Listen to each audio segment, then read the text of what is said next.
Picture yourself standing in the shadow of the Colosseum, surrounded by the deafening roar of 50,000 voices chanting in unison. The air is thick with anticipation as two gladiators step into the arena, their armor gleaming under the Roman sun. But this is no simple contest of strength. It's something far more profound. Every clash of steel, every cheer from the crowd, every gesture from the emperor high in his box was part of an elaborate performance designed to shape minds, control emotions, and reinforce power. The Gladiatorial Games were ancient Rome's most spectacular illusion, a stage where survival and politics intertwined in ways that still echo through history. What if I told you that these brutal spectacles were never really about the fighting? Behind the blood and the sand lay a sophisticated system of social engineering, one where emperors and politicians wielded spectacle like a weapon. They used these events to distract the public from famine and corruption, to showcase their generosity, and to remind everyone, from senators to slaves, exactly who held the reins of power. The arena was a living, breathing symbol of control, where the boundaries between entertainment and authority blurred into one gripping narrative. In this video, we're going to pull back the curtain on one of history's greatest acts of political theater. We'll explore how the games evolved from solemn funeral rites into grand instruments of influence, how the architecture of the amphitheater itself reinforced social hierarchies, and how the roar of the crowd could make or break an emperor's reputation. More than that, we'll uncover why these ancient strategies of spectacle and manipulation feel so familiar today in our media, our politics, and our public events. This is a journey into the heart of power, performance, and persuasion, and it's one you won't want to miss. Long before the roar of the Colosseum crowd, the gladiatorial spectacle had a far more intimate and solemn origin. It began not with emperors, but with families mourning their dead. Among the Etruscans and early Romans, it was a sacred custom to honor a prominent deceased person by staging armed combat at their funeral. This was not entertainment. It was a ritual sacrifice, a blood offering meant to appease the spirits of the underworld and accompany the soul of the departed with honor and strength. The spilling of blood on the grave was seen as a powerful, pious act, a final tribute from the living to the dead. This deeply personal tradition, however, contained the seeds of something much larger. Ambitious aristocrats in the Roman Republic began to see the potential in these funeral games. They realized that hosting a larger, more impressive spectacle could do more than just honor an ancestor. It could massively boost their own public profile. The pivotal shift occurred in the 2nd century BCE, when these events started to be detached from funerals entirely and staged as independent public shows, paid for by politicians seeking office. The scale grew exponentially, moving from a handful of fighters in a forum to hundreds in temporary wooden amphitheaters. No one mastered this new political tool better than Julius Caesar. In 65 BCE, to commemorate his father, who had been dead for 20 years, Caesar staged games so absurdly lavish that he bankrupted himself. He used 320 pairs of gladiators, all clad in extravagant silver armor. He even built a wooden arena around the forum, a bold statement of his ambition and resources. The public was enthralled, and Caesar's popularity soared. He wasn't just hosting games, he was purchasing public favor, demonstrating his generosity, and proving his capability to lead on a grand scale. For a politician, it was the ultimate campaign advertisement, a direct investment in his own power. This model of political patronage became the blueprint for the imperial era. When Augustus became the first emperor, he understood that to control Rome, one had to control its distractions. He systematically brought the games under state authority, regulating when they could be held, how many gladiators could be used, and most importantly, who could fund them. He didn't want wealthy rivals building their own power bases as Caesar had. The games were funded from the imperial treasury, transforming them from a tool for individual ambition into an instrument of state policy.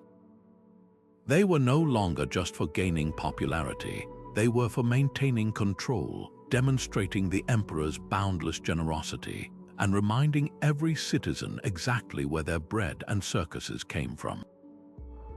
This evolution from a sacred, private right to a calculated, public political instrument marks one of the most profound shifts in how power was projected and preserved in the ancient world. But the games were more than just a financial transaction. They were a carefully crafted performance, and the stage itself was a masterpiece of political messaging.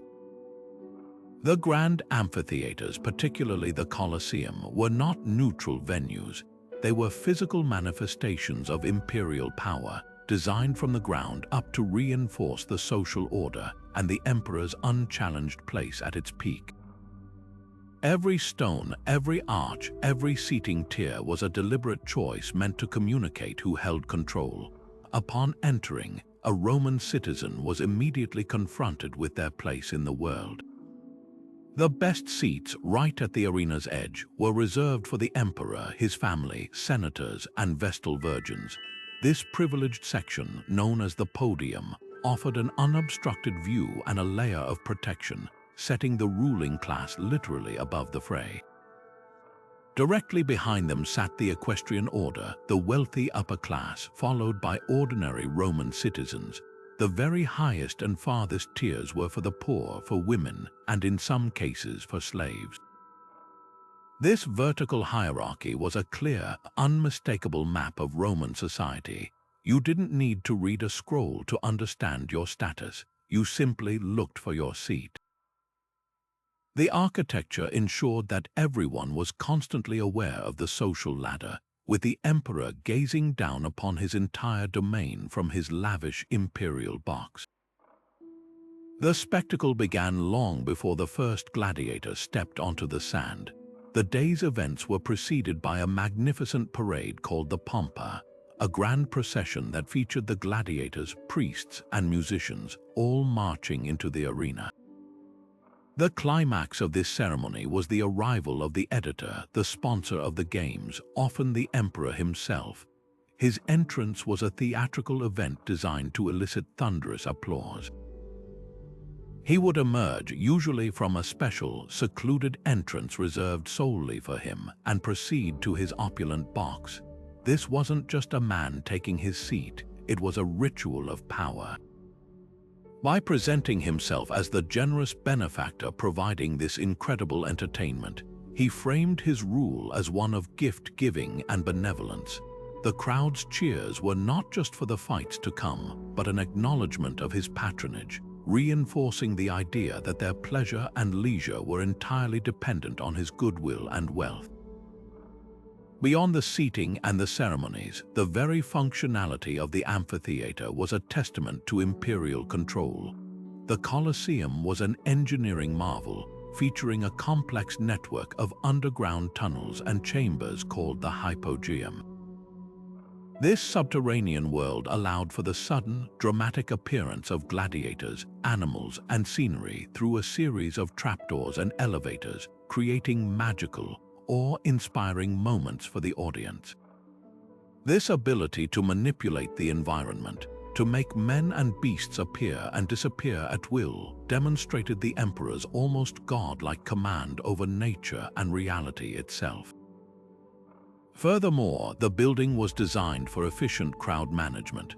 With 80 numbered entrances and exits, spectators could be funneled in and out quickly and orderly, preventing the kind of chaotic crushes or riots that could challenge authority.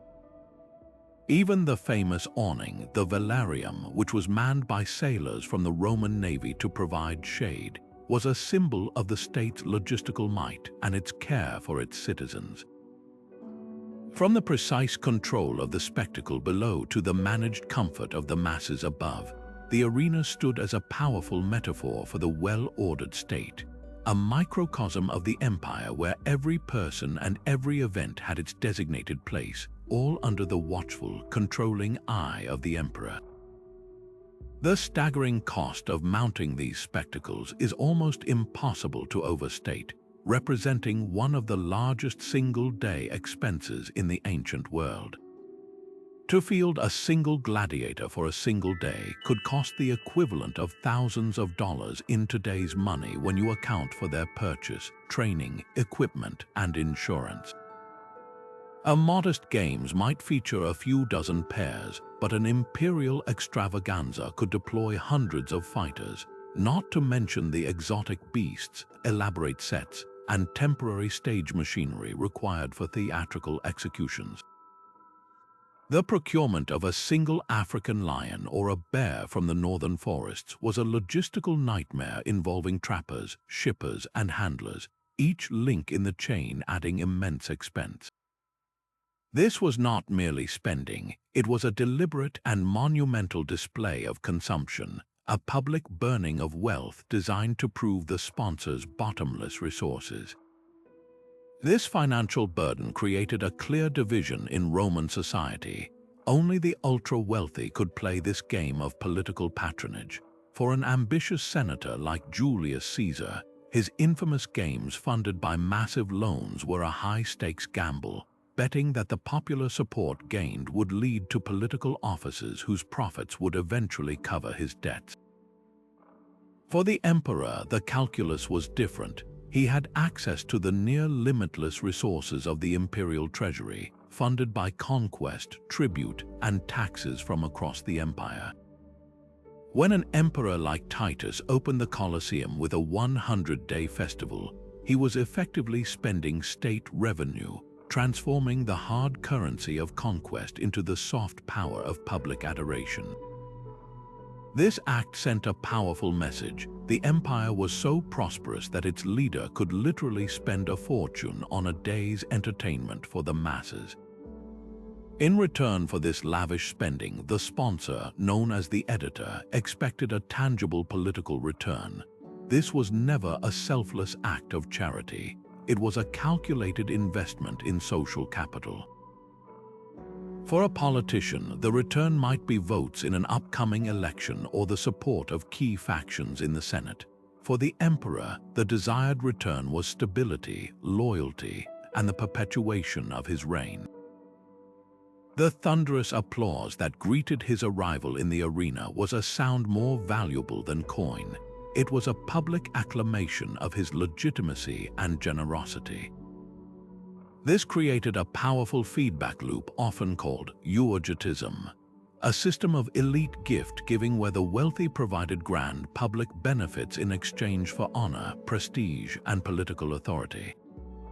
The games were the ultimate gift, a direct transaction where the populace received catharsis and excitement, and the ruler received the consent of the governed. This system of patronage forged a complex web of dependencies that reinforced the entire social structure. The emperor relied on the masses to validate his rule with their cheers, while the people relied on the emperor for their bread and circuses. The games became a powerful tool for managing discontent. A well-timed festival could dissipate public anger over a grain shortage or an unpopular war, redirecting frustration into the controlled channel of the arena. By making himself the sole source of such magnificent diversions, the emperor made his own leadership synonymous with public pleasure and civic order.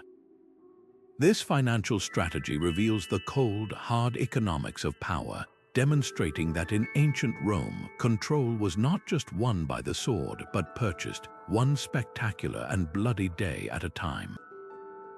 Yet for all the wealth and architectural might poured into the games, the true heart of the spectacle, the central figures who captivated the roaring crowds, were the gladiators themselves. Their existence was a study in stark contradictions, a living paradox that fascinated Roman society. The majority of these fighters entered the arena not by choice but by force. They were slaves purchased for their physical strength, prisoners of war who had faced Roman legions and now faced a different kind of battle, or criminals condemned to the gladiator schools as a capital punishment far more public and prolonged than a simple execution. Their lives were harsh, regimented, and brutally short, governed by the strict discipline of the ludus and the whims of their owner. They were property, instruments in a grand political show. But then there were the others, the free men who willingly took the gladiator's oath, a vow that literally placed them in the hands of their master, agreeing to be burned, bound, beaten, and killed by the sword. Why would anyone choose such a fate? The answer lies in the intoxicating allure of fame and the slim chance of immense fortune. A successful gladiator, particularly one with a flashy style and a winning record, could achieve a level of celebrity that rivals modern sports stars.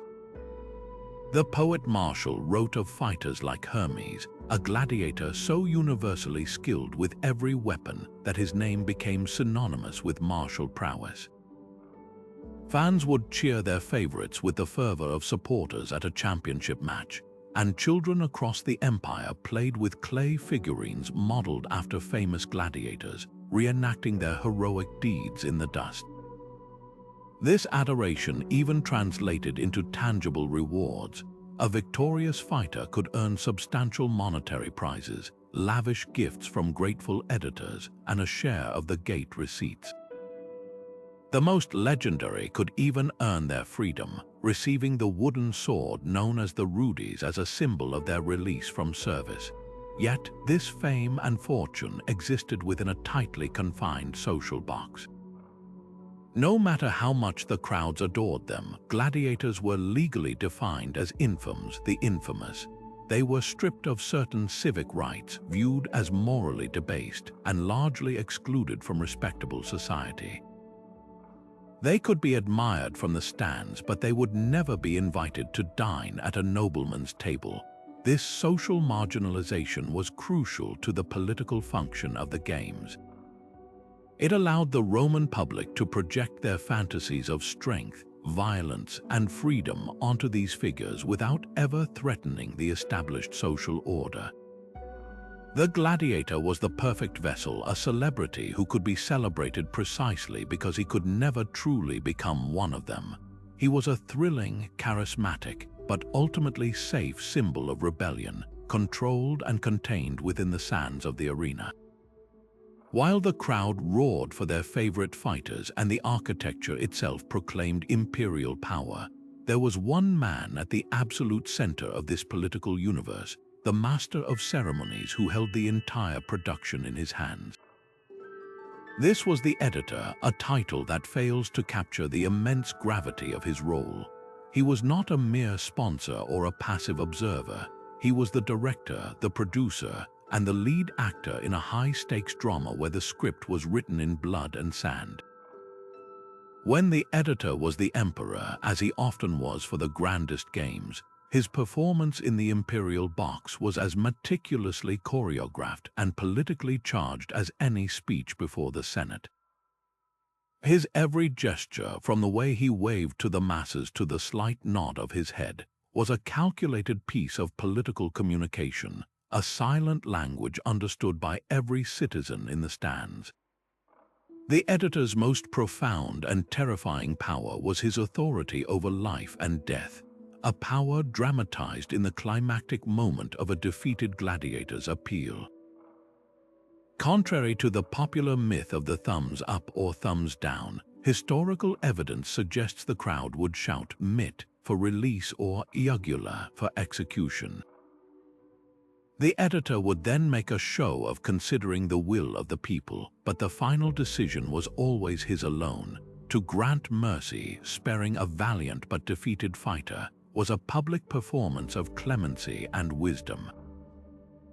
It showed the emperor as a thoughtful ruler, rewarding courage and skill, and in doing so, he could appear both powerful and merciful. This act of grace was a gift, and the crowd's subsequent cheers were a direct deposit into his account of popular support. Conversely, the decision to order an execution was an equally potent display, but one of ruthless authority and unwavering justice. It demonstrated that the editor's power was absolute and final, a sobering reminder to the entire audience that defiance or failure could carry the ultimate price. This was not arbitrary cruelty. It was a performative lesson in the consequences of challenging the established order. By controlling this binary choice, life or death, the editor transformed each combat from a simple contest into a moral parable about power, justice, and the qualities of ideal leadership. He could present himself as the stern father figure one moment and the benevolent benefactor the next, all within the span of a single afternoon's entertainment. Beyond these momentous decisions, the editor's influence began long before the first trumpet blast.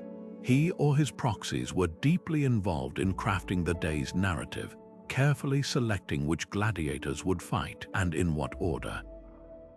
Pairing a legendary veteran against a fresh novice could tell a story of experienced triumph, while matching two equally celebrated champions created a premium headline event that would be talked about for weeks.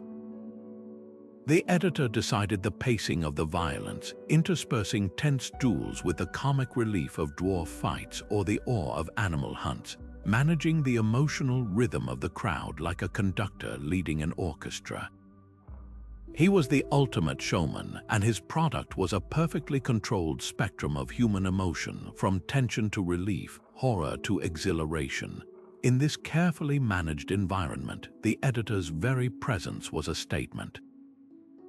If he attended, he was engaged and generous. If he was absent, it could be interpreted as a sign of displeasure or imperial neglect. When he did appear, his demeanor was everything. Eating or drinking too heartily could be seen as gluttonous and disconnected from the gravity of the events below. Showing too much excitement or distress could be interpreted as a lack of imperial dignity. The ideal performance was one of calm, engaged authority, a man completely in control of himself, the spectacle, and by extension, the empire. The games were his stage, the arena was his world, and every Roman in attendance was both audience and participant in a continuous, unfolding drama of political legitimacy. Yet the true power of these displays was not just in the spectacle itself, but in the staggering logistics that made it possible, a hidden network that screamed of imperial capability.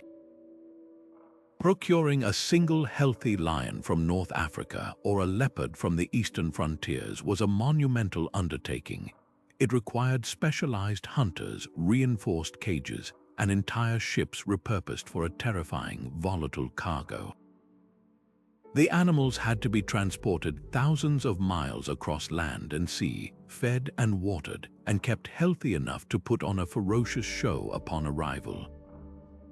The mortality rate during these journeys was undoubtedly high, making each beast that marched into the Coliseum a testament to Roman engineering, trade, and sheer bureaucratic will.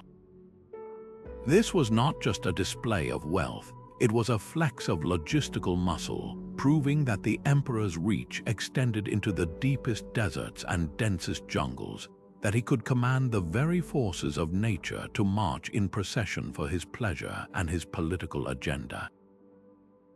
The hunts were, in essence, a live demonstration of the empire's supply chain, a brutal and efficient machine that could deliver the world's wonders to the heart of Rome. For the audience, the message was visceral and immediate.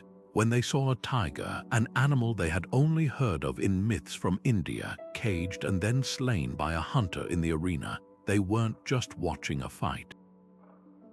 They were witnessing the conquest of the unknown. Each exotic creature represented a distant, mysterious land that had been explored, mapped, and subdued by Roman arms. The slaughter of these animals was a symbolic reenactment of the empire's military triumphs. It translated abstract concepts of territorial expansion and victory over foreign kings into a direct sensory experience. The roar of the big cat wasn't just a sound of animal aggression. It was the voice of a conquered territory, now silenced and subdued for Roman entertainment. This transformed the citizen in the stands from a passive observer into an active participant in the imperial project, fostering a sense of shared pride and superiority. It was a powerful reminder that their comfort, their security, and their spectacular entertainment were all direct benefits of Rome's relentless expansion. Beyond the political symbolism, the animal hunt served a profound psychological purpose, reinforcing the Roman worldview of order over chaos. The natural world was often seen as a wild, untamable, and dangerous place, a realm of chaos that stood in opposition to Roman civilization and its ideals of structure and control. By bringing these wild beasts into the most ordered space in the empire, the geometrically perfect amphitheater, and systematically hunting them down, the state was performing a ritual of domination. They were demonstrating that Roman rationality and military precision could not only confront chaos but could orchestrate its destruction on a scheduled public stage. The hunter, often a trained specialist known as a venator, represented human courage and skill triumphing over primal, untamed nature. This narrative of control was deeply comforting to an urban population, assuring them that the walls of their city and the power of their emperor could keep the terrifying wilderness at bay, all while they watched its symbolic representation be elegantly dismantled before their eyes. But the spectacle was not reserved solely for the glory of combat or the thrill of the hunt. The arena also served as Rome's most brutal and public courtroom, a stage where the ultimate penalty was not just carried out, but performed with chilling theatricality. These were the noxii, the condemned, and their deaths were designed to be anything but quick or private. They were transformed into didactic theater, a grotesque form of moral instruction for the masses. Unlike the gladiator, who fought with skill and had a chance at victory and mercy, the condemned were sent into the arena to die, their fate sealed before they even stepped onto the sand.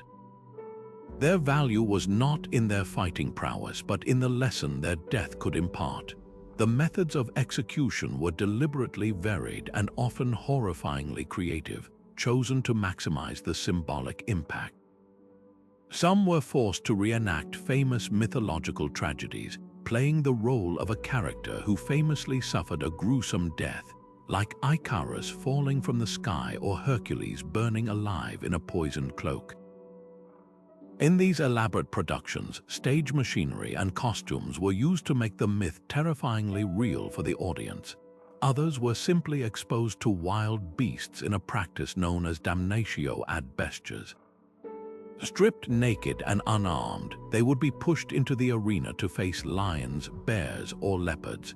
This was not a hunt. It was a consumption, a visceral demonstration of what happened to those who stood against the natural order of Roman society. They were devoured, quite literally, by the system they had defied. This form of punishment was particularly applied to those who committed crimes seen as fundamental threats to the Roman state and its social fabric. Murderers, rebels, and traitors were common victims. Later, as the empire expanded and encountered new religious movements, Christians often found themselves in the arena. Their refusal to participate in the Roman state religion and offer sacrifices to the emperor was interpreted not as a matter of personal faith, but as an act of political disloyalty, a rejection of the Pax Deorum, the peace with the gods that ensured Rome's prosperity. Their executions were therefore framed as a necessary defense of the state, a public cleansing of a perceived corruption that threatened the entire community. For the audience, watching these events was a deeply communal experience, but one that served to harden social bonds through shared horror rather than shared joy. The death of the condemned was a powerful reaffirmation of the boundaries of acceptable behavior. As they watched a criminal torn apart or a mythological punishment unfold, the crowd was reminded of the immense power of the state and the terrible, inescapable consequences of challenging its authority. The fear and revulsion they felt were channeled into a reinforced commitment to the norms that kept them safe. It was a collective catharsis of anxiety, purging societal fears by witnessing the destruction of those who embodied them. The line between justice and entertainment became dangerously blurred. The suffering of a few was packaged as a moral lesson and a public service for the many. In this way, the arena became a tool of social control, using the ultimate fear of a painful public death to encourage conformity and obedience long after the crowds had gone home. And so we arrive at one of the most enduring concepts to emerge from the ancient world, a phrase that perfectly encapsulates the cynical genius of this entire system: panem et circenses. Bread and circuses. The Roman satirist Juvenal coined this term in the early 2nd century to describe what he saw as the diminished spirit of the common Roman citizen.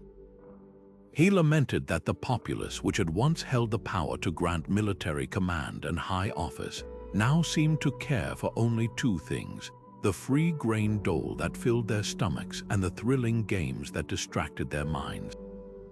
This was not an observation about entertainment. It was a scathing critique of a political strategy so effective it had pacified an entire population. The emperors had discovered that the path to stability was not necessarily through addressing complex issues of governance, but through mastering the simple economics of human desire. The sheer logistical scale of the grain dole was a monumental undertaking in its own right. Vast fleets of ships were dedicated solely to transporting grain from the fertile fields of Egypt and North Africa to the port of Ostia. From there, it was brought up the Tiber River to massive storage complexes in Rome like the Horia Galbi, which could hold enough grain to feed the city for years. This was not a minor welfare program. It was a central pillar of imperial policy, a direct lifeline between the emperor and the poorest Roman. On a designated day, a citizen would present his tessera, a small token that served as his ration ticket, and receive his monthly allotment of wheat. This simple act was a powerful, recurring reminder of his dependence on the state's generosity. An empty stomach is a powerful motivator for protest, but a full one is a powerful incentive for complacency. The emperor made sure the stomachs of Rome were always full. The games were the perfect complement to this basic physical sustenance. They provided a psychological and emotional outlet for the pressures of urban life. Imagine the daily reality for a poor Roman, crowded into a noisy, dirty, insular apartment, facing constant economic uncertainty and possessing little to no political power. The frustration and anger that such a life could generate were immense. The arena became a sanctioned space to release that pent-up energy. The roar of the crowd was a collective scream of catharsis. The thrilling victory of a favored gladiator or the dramatic execution of a condemned criminal allowed the people to experience intense emotions: joy, rage, fear, triumph in a controlled environment. This was not merely a distraction, it was a form of social pressure valve. By channeling public passion into the safe, apolitical channel of spectacle, the state effectively neutralized the potential for that passion to be directed against the state itself in the form of riots or revolts. This strategy allowed emperors to effectively govern through misdirection. While the public's eyes were glued to the drama in the arena, the emperor could engage in unpopular policies away from the spotlight. A new tax on inheritance, a controversial military campaign that drained the treasury, or the appointment of a corrupt official could all be pushed through with minimal opposition. if the people were sufficiently preoccupied with the upcoming games or satisfied by a recent distribution of bread. The spectacle served as a smokescreen, obscuring the less savory mechanics of power. It created a populace that was politically disengaged but emotionally satisfied, a trade-off that many a ruler throughout history has found preferable to an informed and demanding citizenry. The chilling relevance of this ancient formula is impossible to ignore. While we no longer gather in amphitheaters to watch gladiatorial combat, the core mechanics of bread and circuses are alive and well in the modern world.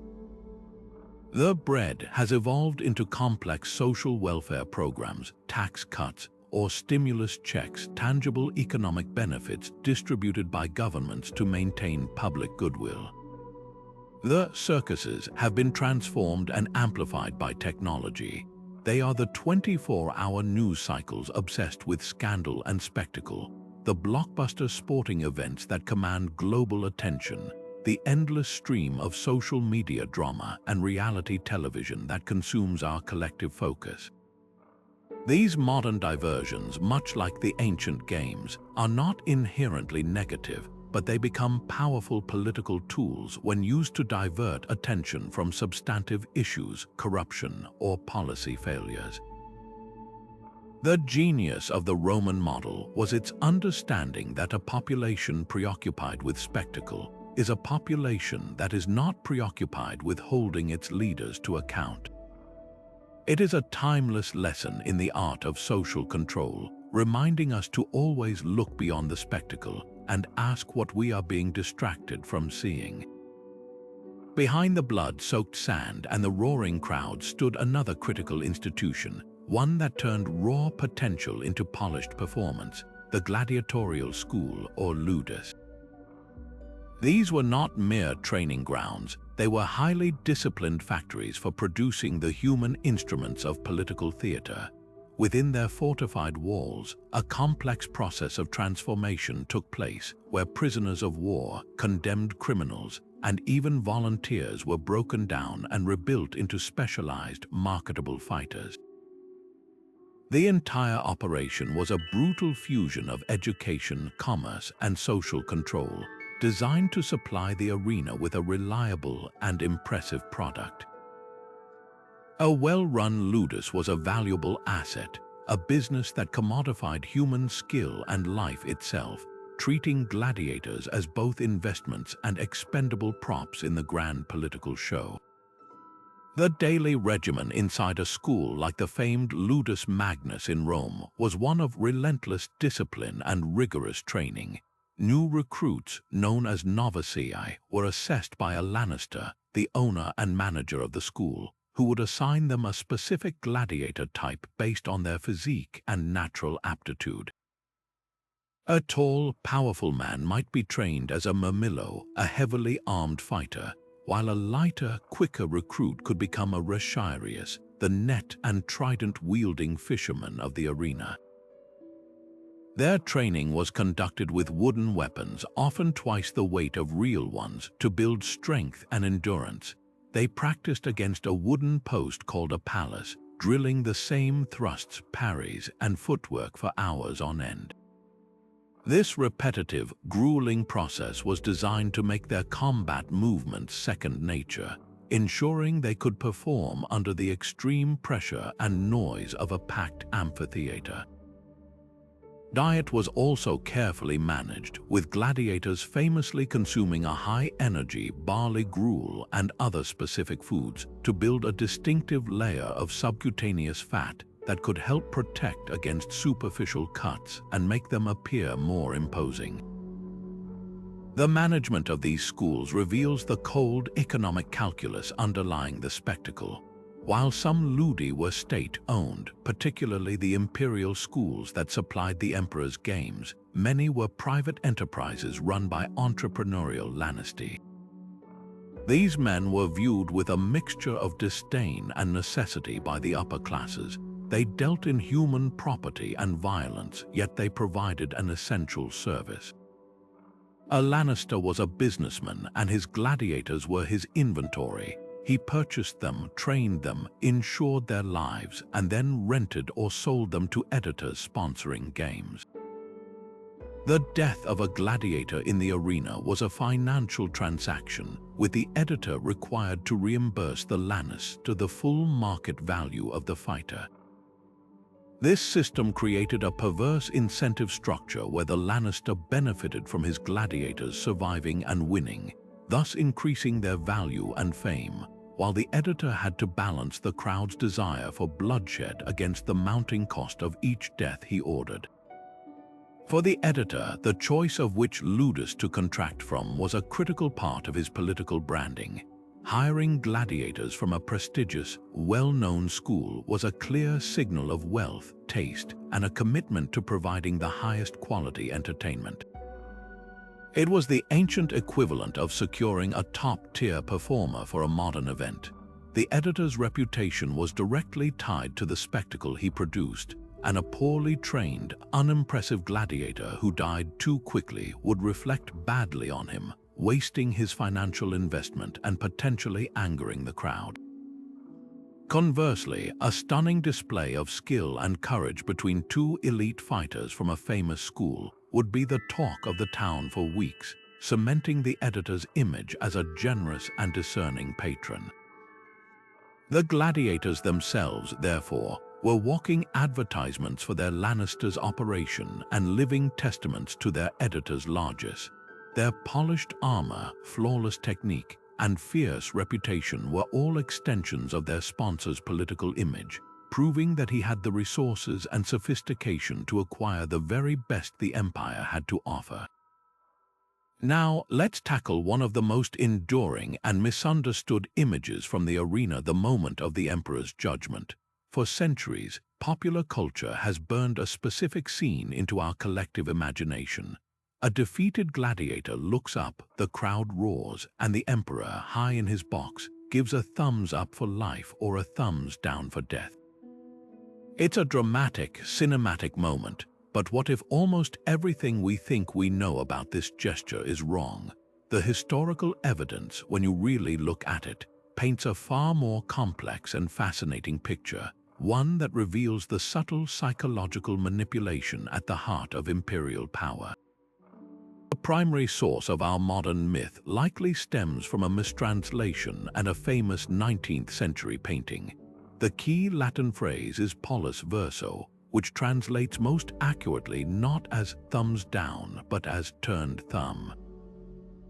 What does that mean? Roman texts and artwork are frustratingly vague, but many scholars now believe the life-saving gesture was not a thumbs up, but a pollicem primere, to press the thumb, likely meaning a closed fist held out, symbolizing the sheathed sword and mercy. The deadly signal, conversely, may have been a thumbs up, representing the unsheathing of a weapon or the command to plunge the sword into the defeated fighter's throat.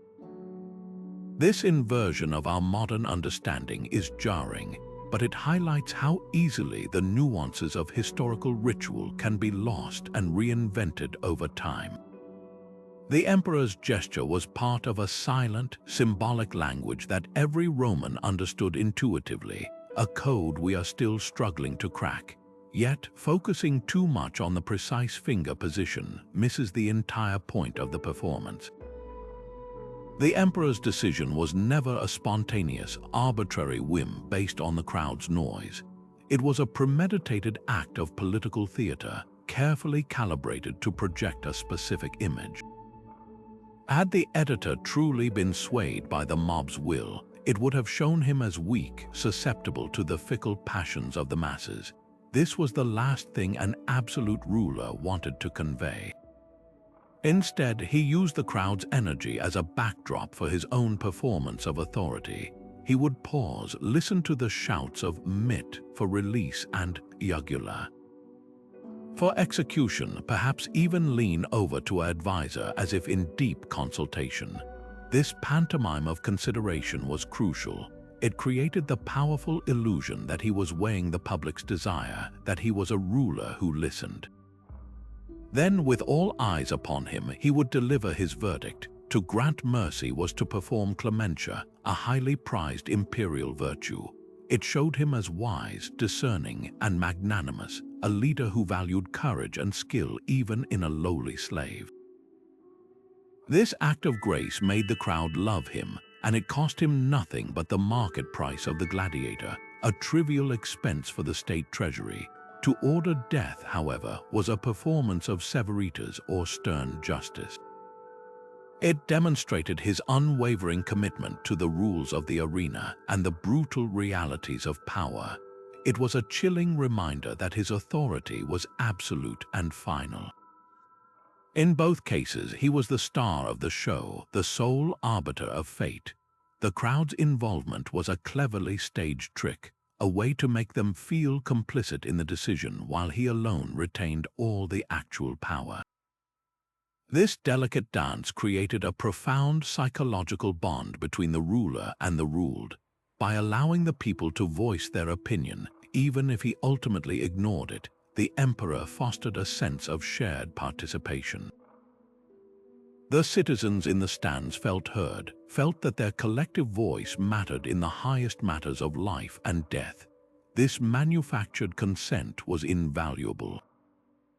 It transformed them from passive spectators into active, albeit powerless, participants in the drama of governance. They left the arena believing their emperor was a merciful man who valued their input, rather than an autocrat whose every move was a calculated display of control. The gesture, whether a closed fist or a turned thumb, became a potent symbol of this capricious relationship. It represented the terrifying and beautiful simplicity of absolute power, a single, silent signal from one man that could alter destiny, a constant reminder that in the Roman world, fate itself rested in the hands of the emperor.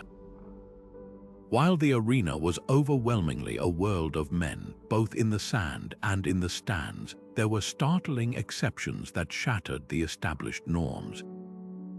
On rare, electrifying occasions, the gates would swing open to reveal a figure that would make the crowd fall into a moment of confused silence before erupting into a frenzy of curiosity: the female gladiator or gladiatrix.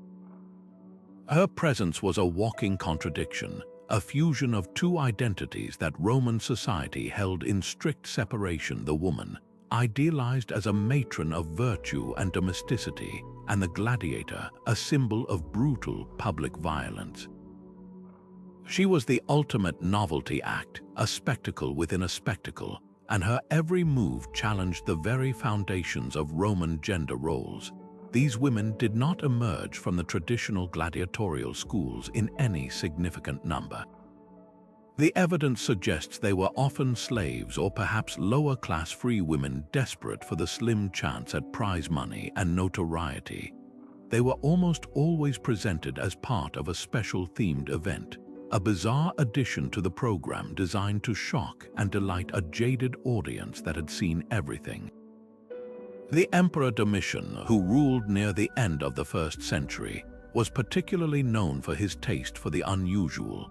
Historical accounts by the senator Cassius Dio describe him hosting games at night by torchlight, an eerie and dramatic setting that featured not only women gladiators but also dwarves, transforming the sacred violence of the arena into a surreal and titillating carnival. The public reaction to these combats was deeply polarized, a mixture of prurient fascination and moral outrage. Many in the crowd were undoubtedly captivated by the sheer novelty, the thrill of seeing the forbidden. For others, it was a profound violation of the natural order. The Roman moral code, at least in its public pronouncements, held that women should be modest, shielded from public view, and certainly not engaged in bloody combat for entertainment. To see a woman wielding a sword, her body exposed in the standard gladiator's loincloth, was scandalous. Critics like the satirist Juvenal mocked the idea, painting a picture of a wealthy aristocratic woman training with heavy weapons in the gym, not for survival, but out of a decadent and perverse boredom, a sign of a society losing its moral compass. This public discomfort was precisely why an emperor like Domitian would stage such an event. It was a breathtaking display of his power, a demonstration that his authority was so absolute it could overturn even the most deeply ingrained social conventions. By putting women in the arena, he was proving that nothing, not tradition, not morality, not nature itself, was beyond his control. He could redefine reality for an afternoon's entertainment. It was a power move designed to shock and awe the populace, reminding them that the man who could make women fight could do anything. The spectacle was less about the women themselves and more about the emperor's ability to manipulate the boundaries of acceptable behavior. Yet, for all the calculated shock value, these appearances also served to reinforce the very norms they seemed to break. By framing the female gladiator as a bizarre novelty, a rare exception to be gawked at, the state ultimately reaffirmed the rule. The audience's mixed reaction of thrill and scandal reinforced the idea that this was not normal, that a woman's proper place was not in the arena. The spectacle acted as a live, public debate on the limits of female behavior, and the conclusion, dictated by the very nature of the event, was that this was a transgression. It was a safe way for society to explore its anxieties about gender roles, to peek over the edge of the cliff, and then to collectively step back, reassured that the emperor would keep such dangerous ideas contained within the controlled environment of the games. The gladiatrix, therefore, became the most complex prop in the political theater, a symbol of rebellion that was itself utterly controlled, a challenge to convention that ultimately served to strengthen the conventional order by making it seem all the more natural and necessary. But the true genius of the games lay not just in their scale or their violence, but in their meticulous construction as a narrative, a continuous stream of symbolic messaging designed to seep into the public consciousness. Every single element, from the grand opening parade to the final distribution of rewards, was a deliberate piece of political propaganda, a thread woven into a larger tapestry that celebrated the emperor and the eternal glory of Rome. This was not a subtle art. It was a bold, repetitive, and overwhelmingly effective campaign to shape identity and loyalty through shared spectacle. The entire event was engineered to leave the audience with one overwhelming impression: the power, benevolence, and divine favor of the state, all embodied in the man presiding over the festivities. The propaganda began the moment the games were announced. Edicts would be posted throughout the city, proclaiming the magnificent spectacle to be hosted by the emperor, often to commemorate a military victory, a birthday, or a religious festival. His name was the headline, establishing from the outset that he was the source of this impending joy. On the day itself, the narrative continued with the pompa, the solemn and magnificent opening parade. This was far more than just a line of participants. It was a living tableau of imperial power. Priests, musicians, and officials would be followed by the gladiators themselves, often dressed not just as fighters but as symbols, some representing Roman legions, others costumed as the conquered enemies of the state. The procession would culminate with the arrival of the editor, the emperor, who would be greeted by a roaring ovation as he took his place of honor.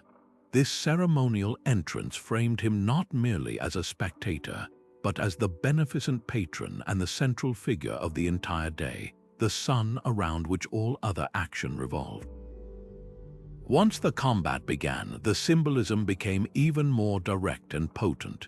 It was common practice to stage historical reenactments, where the defeat of a famous foreign enemy or the suppression of a rebellion was acted out in the sand.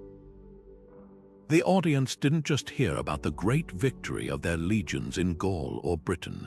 They saw it happen before their eyes, with the Roman-aligned gladiators inevitably triumphing over those playing the barbarians. These performances served to justify past military campaigns, glorify current expansionist policies, and reinforce a sense of Roman superiority. They translated complex geopolitics into a simple, visceral story of good defeating evil, with Rome always cast as the hero. Even the equipment of the gladiators carried meaning. The heavily armored secutor, for example, was often pitted against the more lightly equipped retiarius. This matchup could be interpreted as a metaphor for the solid, disciplined might of Rome against the cunning but ultimately frail nature of its adversaries. The dedication of victories was another crucial propaganda tool. A winning gladiator standing over his defeated opponent would not bask in his own glory. Instead, he would turn and raise his weapon in salute to the emperor's box. His victory was not his own, it was a tribute to the editor. This act of dedication directly associated the emperor with success, strength, and divine fortune. It created a powerful mental link in the minds of the spectators. The thrill of victory and the emperor's presence were one and the same. Furthermore, the distribution of prizes at the end of the day, whether money, palm branches, or even the coveted wooden sword of freedom, was always done in the emperor's name. He was the source of all rewards, just as he was the source of the games themselves. This constant reinforcement, his name on the announcements, his image in the ceremonies, his association with every victory, and his hand in every reward was a masterclass in branding.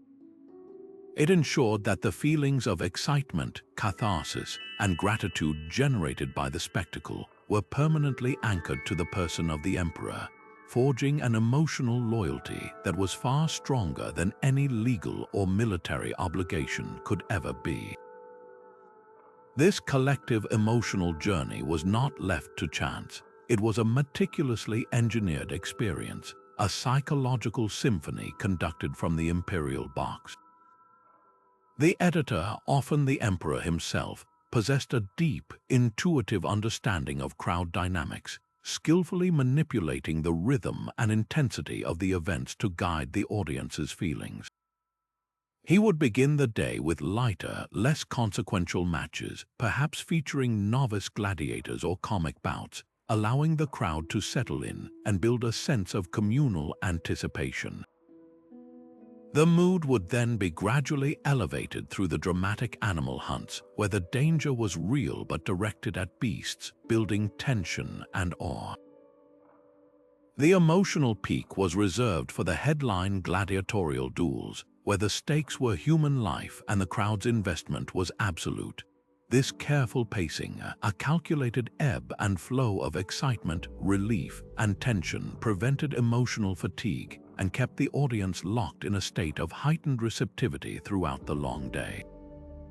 It was a masterful manipulation of human emotion, transforming 50,000 individuals into a single, responsive organism whose feelings could be dialed up or down like the volume on an instrument.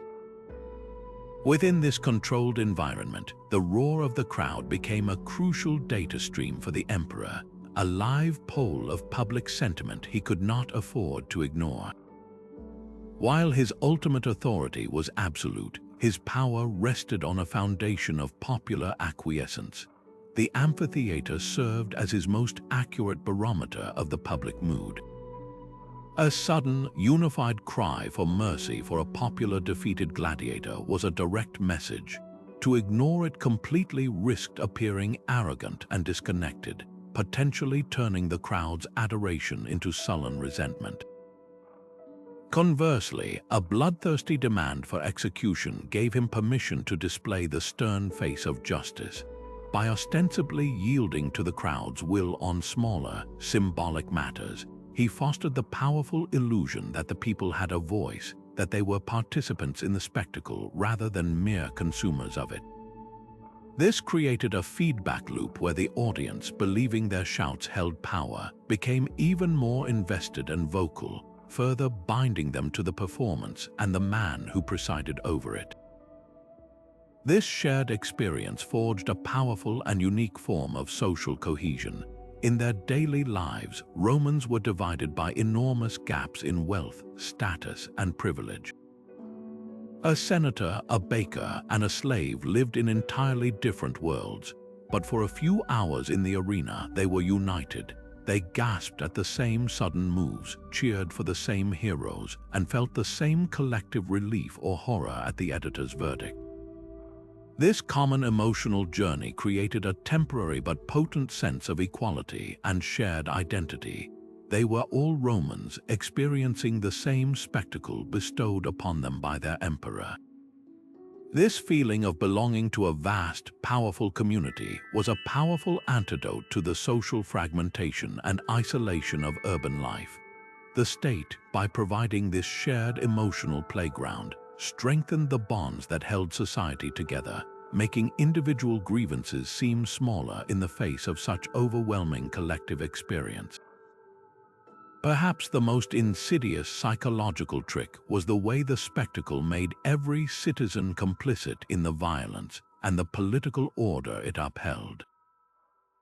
This was not a passive observation, it was an active engagement. By cheering for a verdict, by celebrating a victory, or even by jeering a failure, the audience became part of the show. Their collective voice was the soundtrack to the drama, their approval the currency of success. This active participation blurred the line between observer and participant, transforming them from critics of the state into stakeholders in its most brutal rituals. They left the arena not as victims of an oppressive system, but as satisfied customers who had enjoyed the fruits of imperial generosity.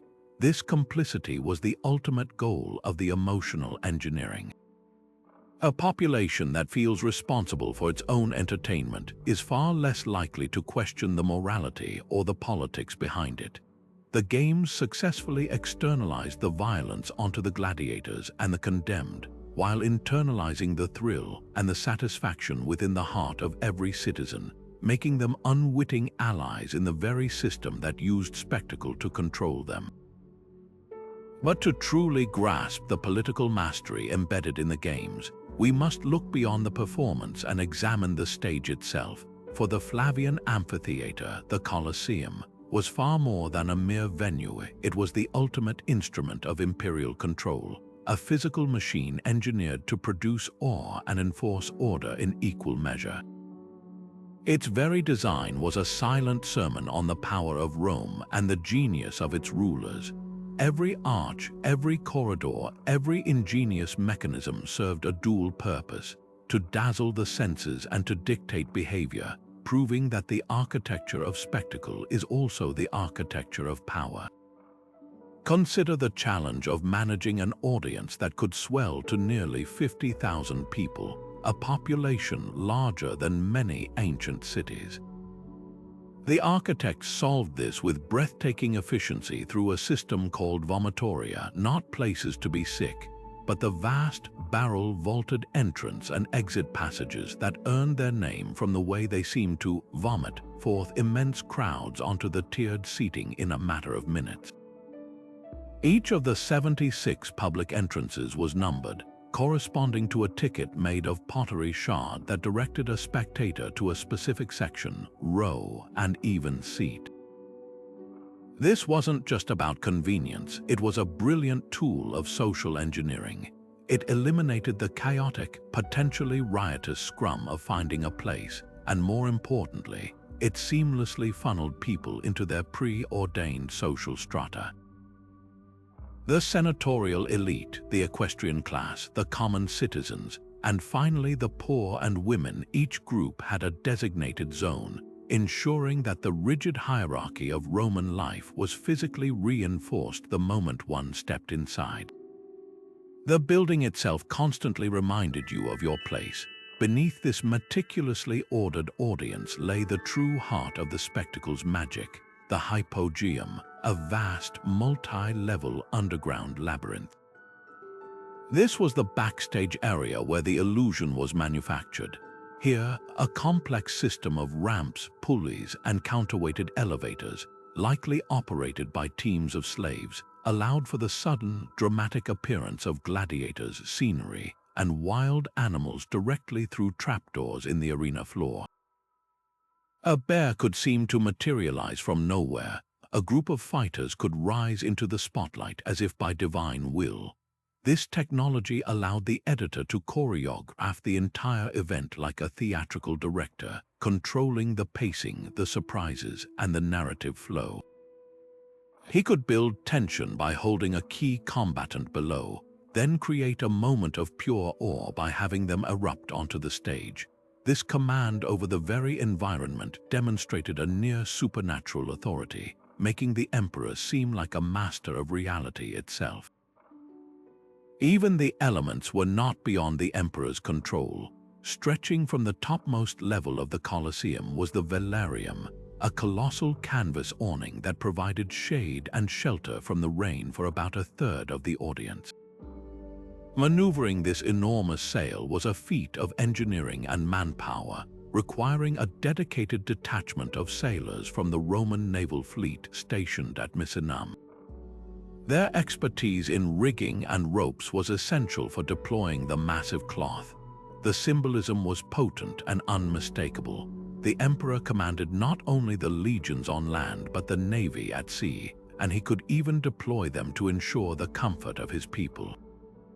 He could literally shield his citizens from the harshness of the sun, a benevolent ruler providing for their every need. This blend of military precision and public utility was a constant, visible reminder of the state's logistical might and its paternal care. From the social control of the numbered gates to the magical deception of the hypogeum and the commanding comfort of the velarium, the Colosseum stood as the ultimate expression of imperial ideology. It was a building that told every person who entered exactly who was in charge, how society was structured, and what wonders the state could produce for their entertainment. It was a monument to the idea that true power lies not just in the ability to command obedience, but in the genius to make that obedience feel like a privilege, to make control feel like comfort, and to make a political tool feel like the greatest show on earth. Yet even as the games grew into a tool of raw political power, they never fully shed their sacred origins, maintaining a profound and deliberate connection to the divine that helped sanctify their violence. This religious dimension was the moral and cultural engine that allowed such brutality to be not just tolerated but embraced by Roman society for centuries.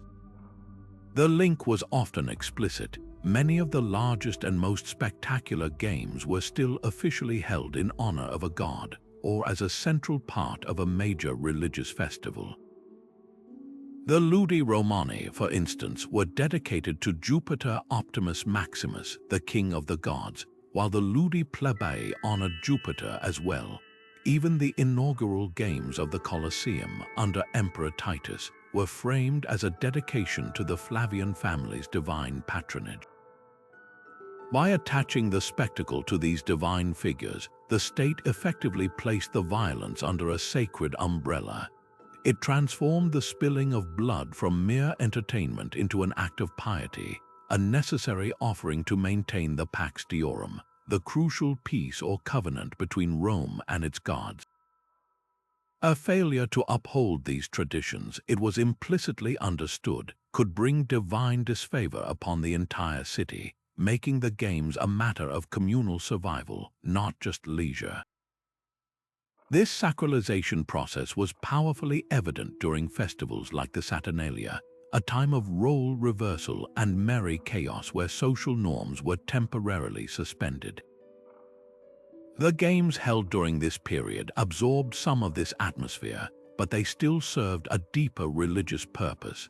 The violence in the arena during the Saturnalia could be interpreted as a symbolic purification, a necessary release of darker impulses that helped restore order once the festival ended. It was a controlled burn of societal tensions, sanctioned by tradition and the gods themselves. This framing was psychologically brilliant. It allowed a citizen who might otherwise be repulsed by the brutality to view it not as a blood sport, but as a sacred duty, a vital part of their religious and civic identity.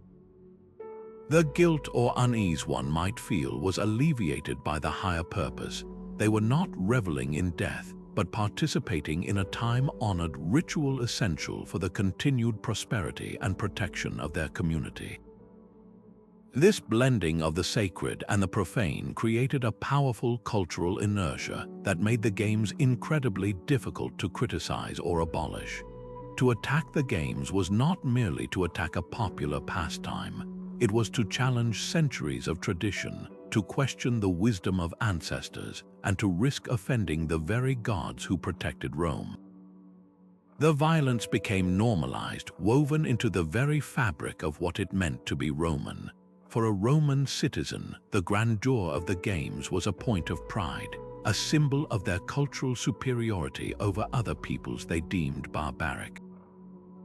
They believed their rituals were civilized and purposeful, unlike the random cruelties they attributed to others.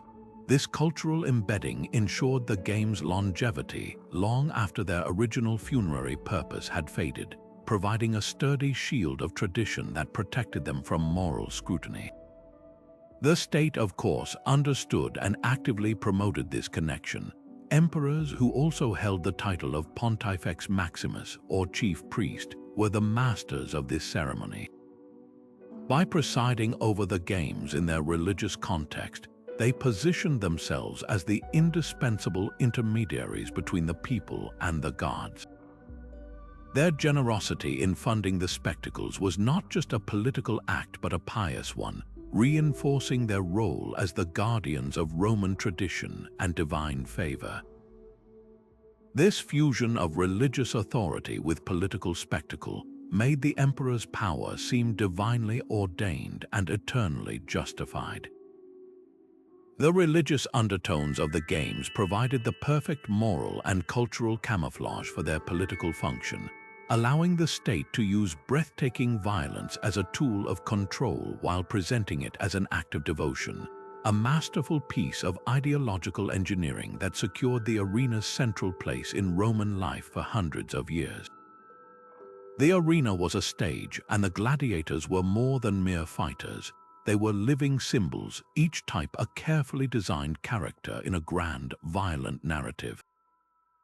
A Murmillo did not simply wear a helmet. His gear, complete with a distinct fish-crested crest, identified him as an archetype of the heavy, solid Roman infantryman.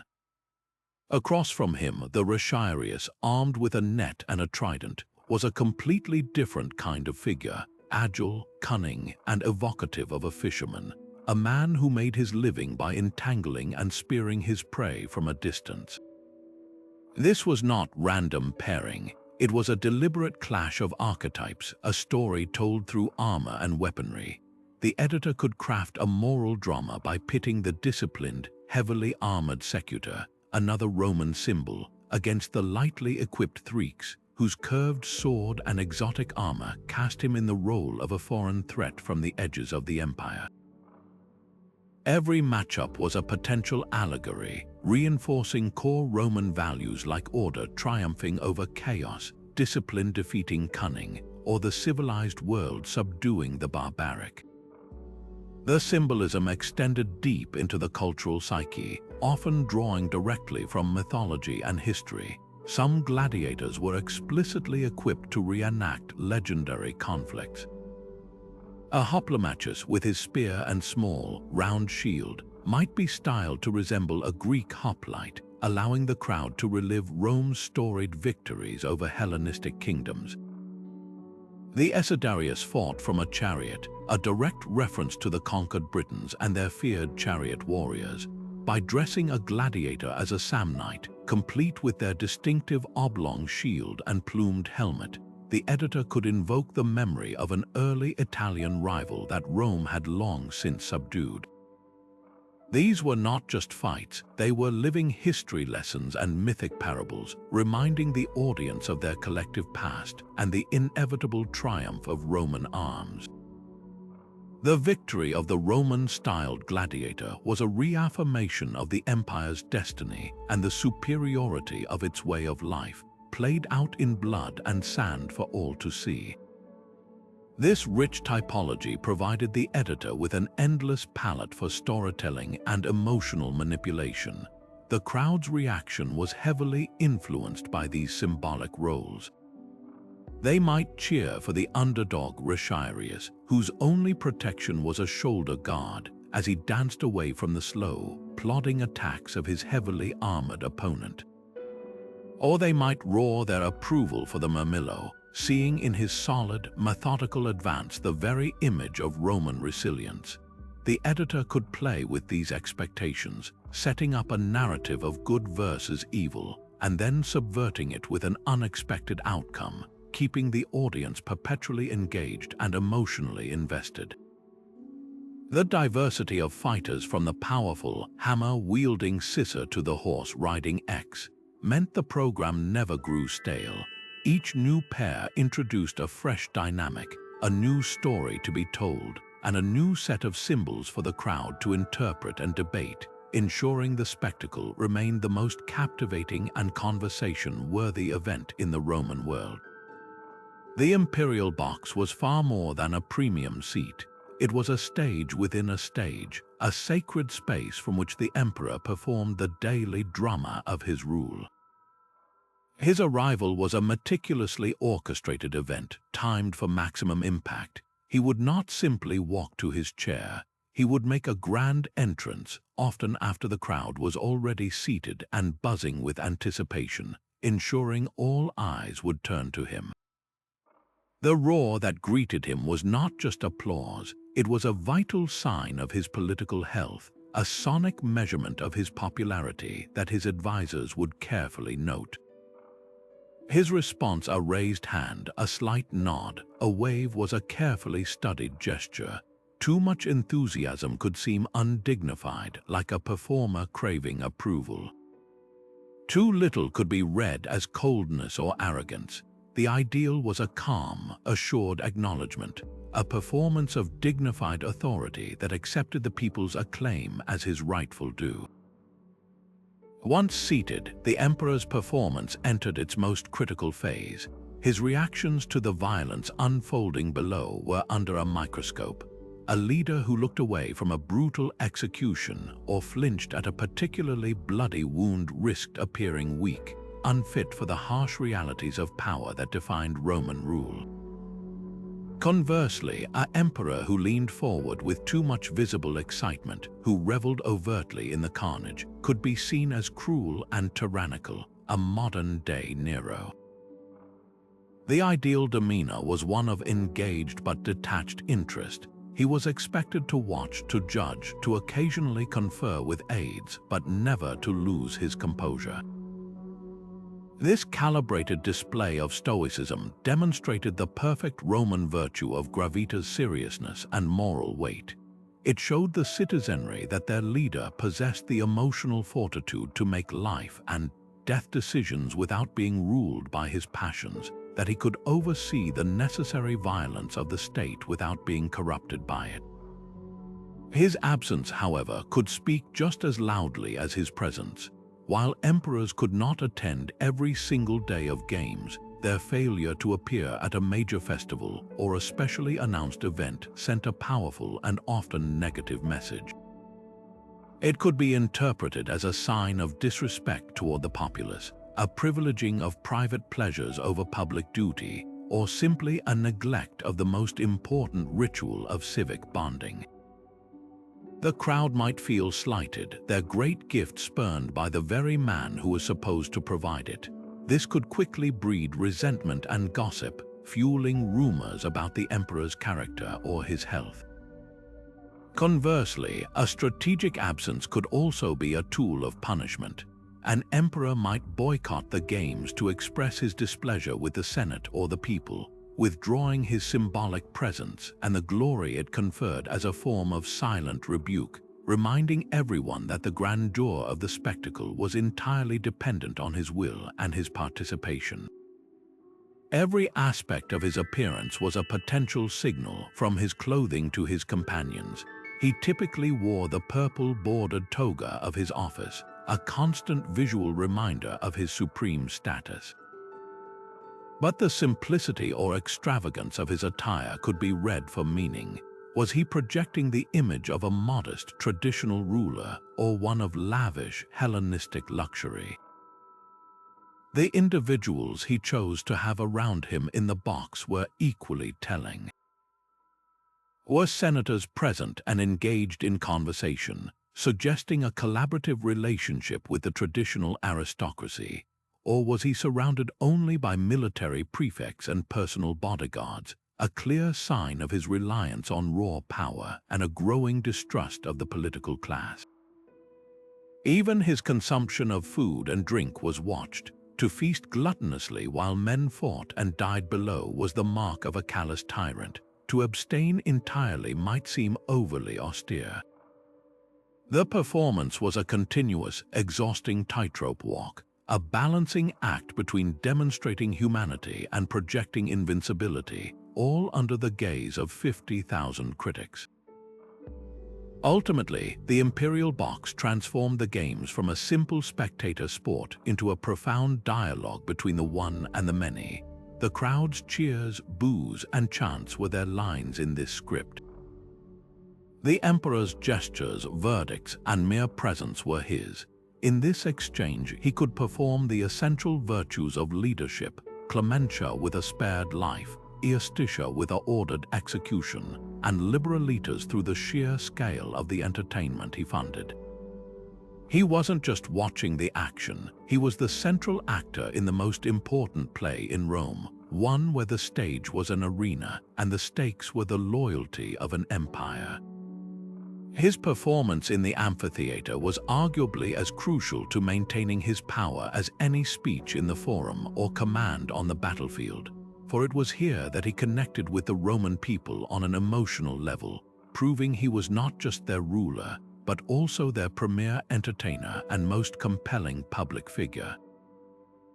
Behind the roar of the crowd and the clash of steel lay a silent, sprawling machine of almost unimaginable scale, a global supply network that stretched to the very edges of the known world. The games were the glittering, public-facing product of this system, but they were utterly dependent on a hidden infrastructure of logistics, tribute, and coercion that demonstrated the true muscle of the Roman Empire. Every lion from North Africa, every gladiator from Thrace, and every piece of specialized armor forged in Campania had to travel thousands of miles along roads, rivers, and sea lanes, all converging with precise timing on the city of Rome. This was not merely a matter of procurement, it was a continuous, live demonstration of imperial reach, a promise that no corner of the earth was beyond the emperor's command, and that every corner existed in part to serve the pleasure of its center. The journey of a single component, like a Germanic bear destined for the Colosseum, reveals the staggering complexity of this operation. First, specialized hunters, often local tribesmen paid or compelled by Roman authorities, would track and capture the animal in the dense forests beyond the Rhine. The bear would then be transported in a reinforced wooden cage on a river barge down the Rhine to the North Sea, a terrifying and perilous trip for both the animal and its handlers. From there, a seagoing merchant ship would carry it along the coast of Gaul, through the Pillars of Hercules, and across the Mediterranean to the port of Ostia. At Ostia, the cage was transferred to a barge and towed up the Tiber River to the heart of Rome, finally arriving at the imperial menagerie. The cost, the risk of the animal dying en route, and the sheer number of people involved, soldiers, sailors, carters, veterinarians, for just one creature were immense. Now multiply that effort by the hundreds of animals and thousands of men required for a single imperial festival, and you begin to grasp the monumental administrative feat the games represented. This logistical prowess was a form of power every bit as impressive as military victory, proving that Rome could not only conquer the world but could also efficiently manage and mobilize its resources. This system functioned through a combination of state-directed command and market-driven enterprise. The emperor and his officials set the demand, often through a centralized office like the Ratio Munibus, which handled the procurement for imperial games. To meet this demand, they relied on a web of contractors and private businessmen, specialized traders known as Lanisti for gladiators and venators for animals, operated across the provinces, maintaining networks of scouts, trainers, and transporters. These entrepreneurs took on the financial risk, knowing that delivering a healthy, impressive lion or a highly trained gladiator to the right games could earn them a small fortune. The state also compelled cooperation through its power of tribute. Conquered territories were often required to supply specific resources as part of their tax obligations. A province like North Africa might be tasked with providing a certain number of leopards annually, while a region known for its ironworks, such as Noricum, might supply high-quality steel for gladiatorial swords. This transformed the games from a simple entertainment expense into a powerful symbol of the empire's economic integration, where every province had a role to play in sustaining the spectacle at its heart. For the citizens of Rome watching these exotic processions, the message was crystal clear. The man in the stands who saw a tiger from India, a crocodile from Egypt, and a blonde-haired captive from Germania all in the same afternoon received a visceral geography lesson in imperial domination. Each strange beast and foreign fighter was a living trophy, a testament to the legion's victories and the navy's control of the seas. It translated the abstract concept of a vast empire into a direct sensory experience. The audience could literally see, hear, and smell the fruits of conquest parading before them. This created a powerful sense of shared identity and superiority, fostering pride in being Roman and a vested interest in the continued success of the imperial project. The spectacle made them stakeholders in the empire's maintenance, as its continued expansion guaranteed an ever more thrilling and diverse array of entertainments. Ultimately, this vast network was the hidden engine of the political theater, the indispensable foundation upon which the entire illusion of imperial omnipotence was built. The emperor's ability to summon the world's wonders to his doorstep was the ultimate proof of his authority. It showed that his will could move mountains, cross seas, and tame nature itself. The games were the dazzling final product, but the supply chain was the real miracle, a relentless, efficient, and brutal system that ensured the sand of the arena was constantly fed with new blood, new stories, and new symbols of Rome's endless power. Yet the Roman appetite for spectacle craved something even grander than individual combat or animal hunts. It yearned for entire worlds to be rebuilt within the arena's confines. The most breathtaking example of this was the Naumatia, a full-scale naval battle staged not on a lake or a sea, but in a basin specially flooded for the purpose. Imagine the gasps of the audience as the arena floor, through a feat of hydraulic engineering, began to fill with water, transforming the space from a desert of sand into an inland ocean. Then entire warships, scaled down but fully functional replicas of Roman quinquiremes, would be rowed into position, manned by thousands of condemned prisoners or prisoners of war who were given a grim choice: fight as sailors for a chance at survival or drown. These were not mere skirmishes, they were elaborate reconstructions of famous sea battles like the Battle of Salamis or Actium, where the tactics, the ship designs, and even the outcomes were predetermined to celebrate Rome's naval supremacy. The Naumatia was the ultimate flex of imperial power, proving that the emperor could not only command the elements but could also compress an entire ocean and a historic fleet into his personal playground for a single afternoon's entertainment. Beyond these colossal aquatic theaters, the reenactments extended to dry land with equally ambitious and brutal precision. A famous military victory over the Gauls might be restaged, with some gladiators dressed as disciplined Roman legionaries and others playing the role of the wild, long-haired barbarians, their defeat foreordained to please the patriotic crowd. Even the myths that formed the bedrock of Roman cultural identity were brought to horrifying life.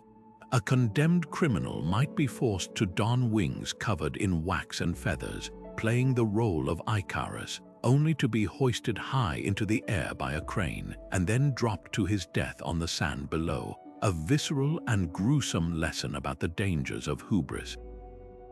Another might be dressed as the hero Hercules, given a poisoned cloak that was actually soaked in flammable pitch and set ablaze, his agonizing death mirroring the mythical hero's fate. These were not simple plays. They were immersive, lethal experiences that used real human suffering to make ancient stories terrifyingly tangible. The political purpose of these lavish productions was never subtle. By restaging his ancestor Augustus's great victory over Mark Antony and Cleopatra at Actium, an emperor like Domitian was doing far more than honoring the past. He was directly linking his own reign to that foundational moment of the empire's creation, wrapping himself in the glory of his predecessor and implying that his leadership was a continuation of that golden age. Conversely, a reenactment of a disastrous Roman defeat, like the Battle of Cannae, could be used to criticize a previous failed policy or a weak emperor, framing the current ruler as the one who had learned from past mistakes and restored Rome to strength. The editor held absolute control over the narrative.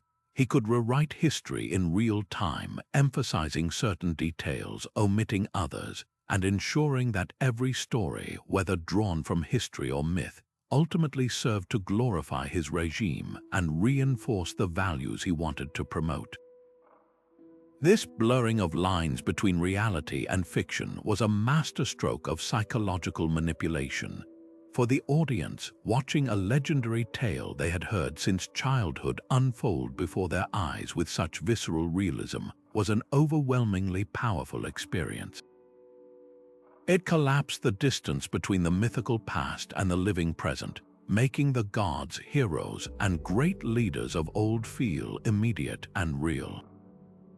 This emotional connection forged a stronger sense of shared cultural identity, but it was an identity carefully curated by the state. The lessons of these stories, the importance of piety, the dangers of ambition, the glory of dying for Rome, were no longer abstract morals but were hammered home with unforgettable, bloody force. The spectator didn't just hear about the consequences of defying the gods. They saw a man plummet from the sky for his arrogance. They didn't just read about the bravery of their legionary ancestors. They watched them triumph over barbarians again, right in front of them. In this way, the Roman reenactment was a direct ancestor of modern propaganda techniques. The use of live-action spectacle to shape public opinion, to build nationalistic fervor, and to legitimize a ruling power is a tactic that has persisted for millennia. Today, we see it in the meticulously choreographed parades of military might in authoritarian states, designed to project an image of invincibility. We see it in the political rallies that feel more like rock concerts, engineered to generate emotional fervor rather than rational debate. We see it in the way historical events are framed in media and education to support a particular national narrative. The Romans simply did it with a shocking, visceral literalism that modern technology can only simulate. Their genius was understanding that a story isn't truly believed until it is felt in the gut, and they were willing to pay the ultimate price in human lives to make those feelings unforgettable, ensuring that their version of reality was the one that resonated most deeply within the hearts and minds of the people. The amphitheater served as a powerful social crucible, simultaneously forging a collective Roman identity while meticulously etching the boundaries of class and status into the very stone of its seating. For a few hours, the rigid hierarchies that defined daily life were both suspended and reinforced in a fascinating paradox. Within the thunderous, unified roar of the crowd, a senator, a freedman, a soldier, and a slave could all leap to their feet together, cheering for the same valiant Retiarius. In those moments of shared exhilaration, fear, and awe, they were not patricians or plebeians, they were Romans, bound by a common experience gifted by their emperor.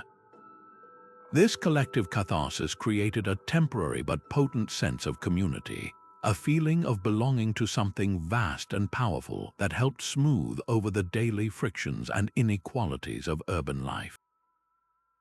The games provided a crucial social glue, giving a diverse and often restless population a shared language of heroes, stories, and spectacle.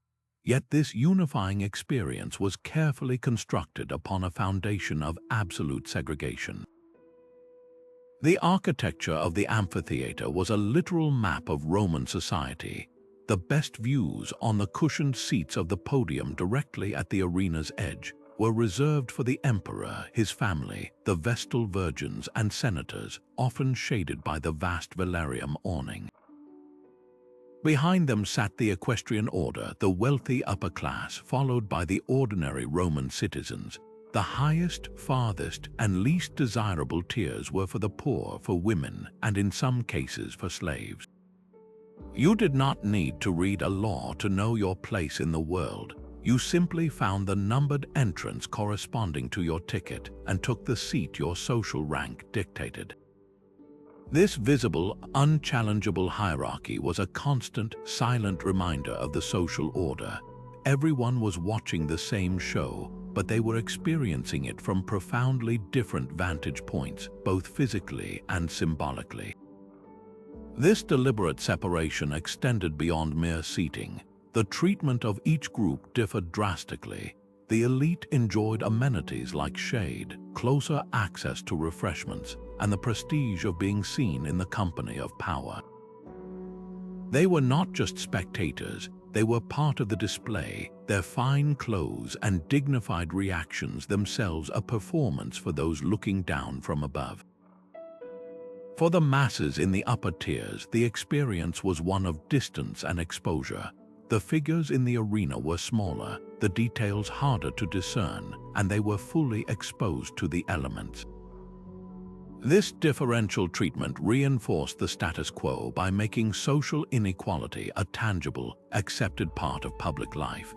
It visually demonstrated that even in leisure, some were simply more equal than others, and that this was the natural, unchangeable order of things. The genius of this system was its ability to make the populace complicit in its own stratification. By providing a thrilling, shared experience, the state gave everyone a reason to value the games, and by extension, the system that produced them. The poor man who cheered alongside the wealthy senator might resent his own lowly status in the forum, but in the Coliseum, he was at least included in the spectacle. His access to this entertainment, however limited, was a privilege that set him apart from the truly disenfranchised across the empire. This created a form of controlled tension release. The games allowed for the expression of powerful emotions, frustration, aggression, joy, but channeled them into a safe, apolitical arena where they could not threaten the existing power structure. The crowd's energy was absorbed and neutralized by the very spectacle that generated it. Ultimately, the social function of the games was a masterpiece of political management. For the ruling class, they were a theater of power where they could visually assert their dominance and connect with the masses in a controlled setting. For the common people, they were a diversion and a source of pride, a tangible benefit of being Roman that alleviated the hardships of their daily lives. The games successfully convinced each social group that they had a stake in the continuation of the empire, even if their shares were vastly unequal. They unified through shared emotion while dividing through enforced structure. creating a delicate balance that allowed a vast and diverse empire to see itself as one people, even as it was constantly reminded of the deep divisions that defined its existence. Yet even the most entrenched institutions are not immune to the tides of change, and the mighty spectacle of the arena, for all its political utility and deep cultural roots, began to face a rising tide of opposition that would ultimately prove insurmountable. The most profound challenge emerged not from a political rival or an economic crisis, but from a transformative spiritual movement that was slowly weaving itself into the fabric of the empire, Christianity. While most Romans had long accepted the games as a normal, even sacred part of life, Christian thinkers began to voice a powerful and fundamentally different ethical viewpoint. They saw the arena not as a noble tradition, but as a grotesque slaughterhouse that dehumanized both the victim and the spectator. Leaders like Tertullian in the late 2nd century condemned the games as idolatrous, arguing that they were saturated with pagan religious significance and dedicated to demons rather than the one true God. More importantly, they attacked the very heart of the spectacle, the enjoyment of violence. They asked how a faithful person could take pleasure in the suffering of another human being, a creature made in the image of God. This moral critique that the games corrupted the soul of the watcher introduced a completely new framework for judging the ancient pastime, one that gradually began to erode its social acceptance. This shifting moral landscape found a powerful echo in the imperial palace itself. The conversion of Emperor Constantine in the early 4th century was a watershed moment. While he did not immediately ban the games, his embrace of Christianity set the state on a new course. In 325, he issued an edict that, while often misinterpreted, was highly symbolic. He condemned the practice of sending criminals to the gladiatorial schools, stating that instead of being stained with human blood, they should be sent to the mines to serve their sentences. This was a clear signal that the state now saw bloodshed as a stain rather than a spectacle. More tangibly, he withdrew the vast state subsidies that funded the games, ending the centuries-old tradition of the emperor as the primary patron of the arena. This financial withdrawal was a death knell. Without imperial funding, the games were thrown back onto the resources of the increasingly cash-strapped aristocracy, who could no longer hope to match the scale and frequency of the old state-sponsored events. The games were being slowly starved of both their political legitimacy and their economic lifeblood. The empire's deepening economic woes throughout the 4th century accelerated this decline. The once boundless wealth that had funded Titus's 100-day festival was no longer there. Constant civil wars, pressure on the frontiers, and rampant inflation drained the imperial treasury. Funding a legion to defend a border was now a far higher priority for an emperor than funding a gladiator to entertain the capital. Furthermore, the very logistics that had once showcased imperial power became impossible to sustain. The complex networks that supplied exotic beasts from Africa and Asia were disrupted by war and instability. Why waste scarce resources on importing a leopard for a few minutes of slaughter when those same resources could feed a garrison for a week? The games, in all their extravagant waste, began to look like a dangerous anachronism in an empire that was fighting for its very survival. The political calculus had changed. The cost of the spectacle now far outweighed its diminishing benefits in controlling a restive population. The final acts of this centuries-long drama played out in fits and starts. Despite the growing influence of Christianity, the games proved remarkably resilient, a testament to their deep-seated popularity. They persisted in Rome and other major cities for over a century after Constantine. The Christian emperors who followed him often faced a difficult choice between their personal faith and the political reality that the games were still demanded by a significant portion of the populace.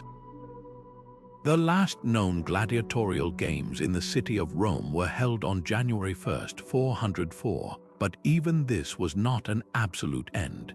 The animal hunts or venations, which were less directly associated with human slaughter, continued for another century or so. The final symbolic end is often attributed to the monk Telemachus, who, legend claims, ran into the arena in 404 or 405 to separate two gladiators, calling on them to stop in the name of Christ. The enraged crowd stoned him to death, but the story goes that Emperor Honorius, shamed by the monk's martyrdom, finally issued a permanent ban. While the historical accuracy of the tale is debated, it serves as a powerful allegory for the clash of values that ultimately sealed the game's fate. The disappearance of the Gladiatorial Games stands as a powerful reminder that political theater, no matter how brilliantly orchestrated, does not exist in a vacuum.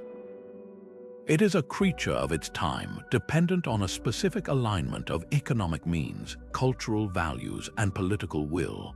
The arena had thrived for centuries because it perfectly served the needs of the Roman state and resonated with the beliefs of Roman society. But when that society's spiritual foundations shifted with the rise of Christianity, and when the empire's economic might crumbled, the spectacle could not simply continue unchanged. It had to adapt or die. Its decline was not a sudden collapse but a slow fading, a sign that the world had moved on from the particular blend of sacred violence and political control that the games represented. This transition shows us that the power of spectacle is never permanent. It must constantly evolve to reflect the changing heart of the society it seeks to captivate. The roar of the Colosseum crowd may have faded into history, but the intricate dance between spectacle and power it perfected has found a new, global stage in our modern world.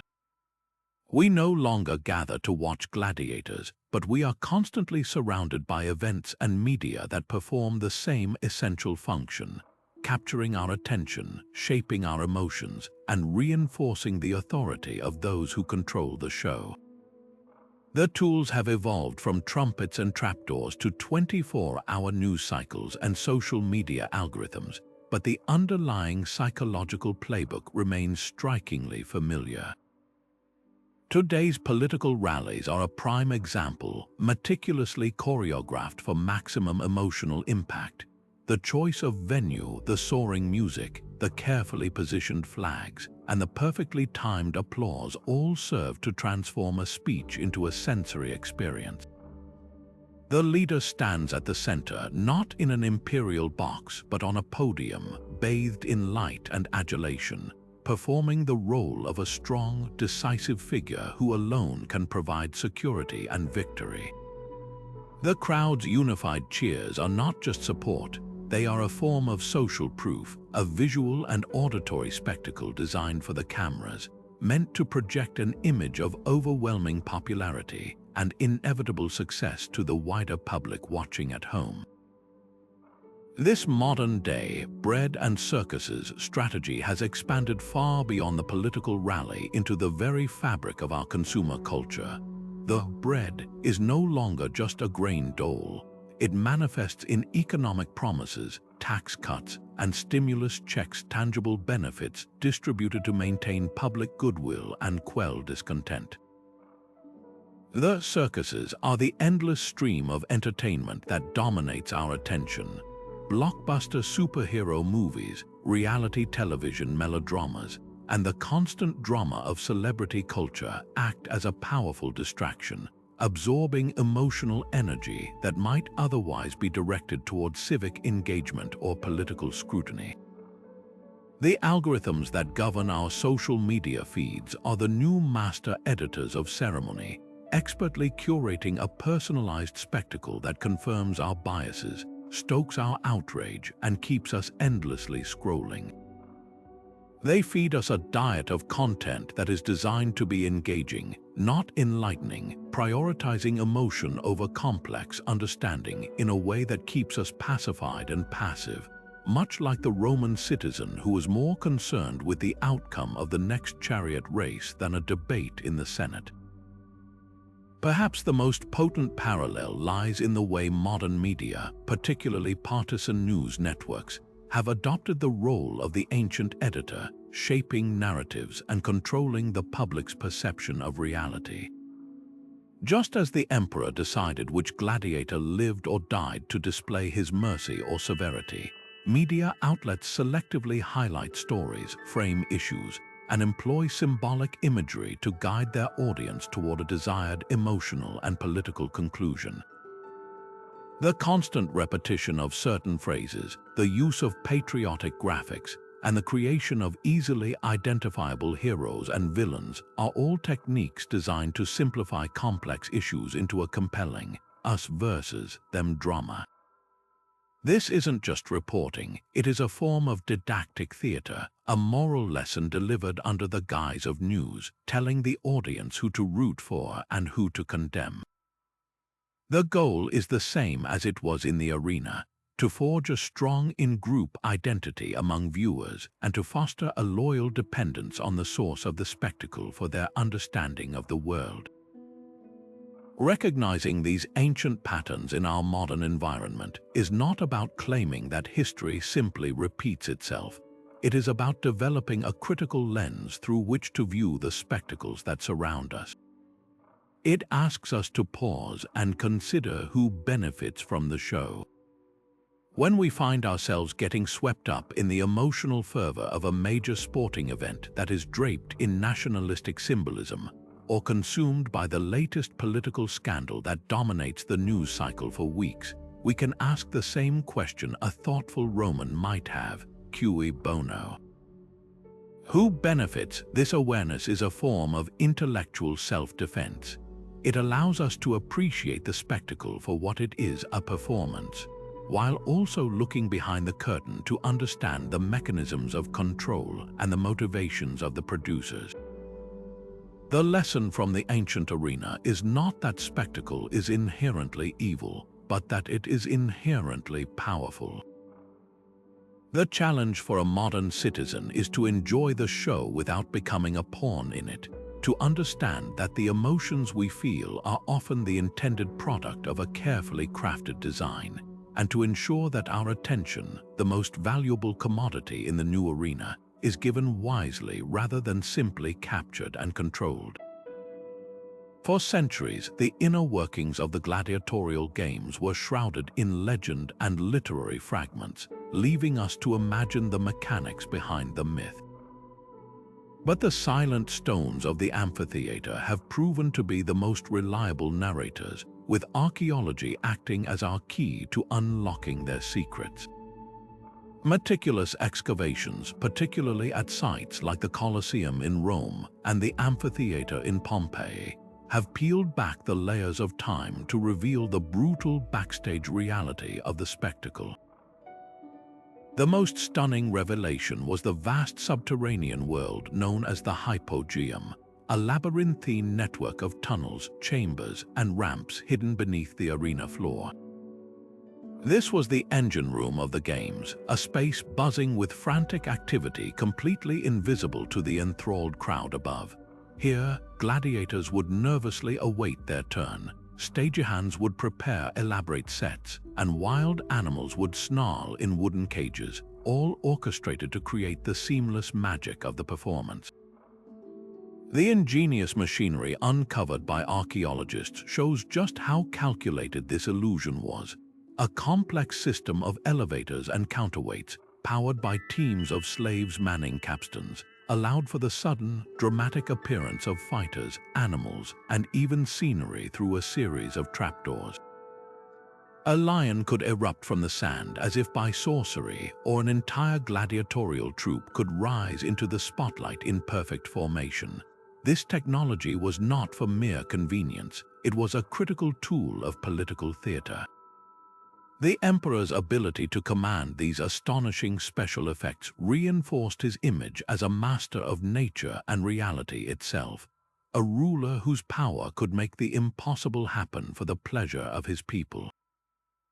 The hypogeum was the ultimate green room, but it was also a potent symbol of the control that underpinned the entire spectacle.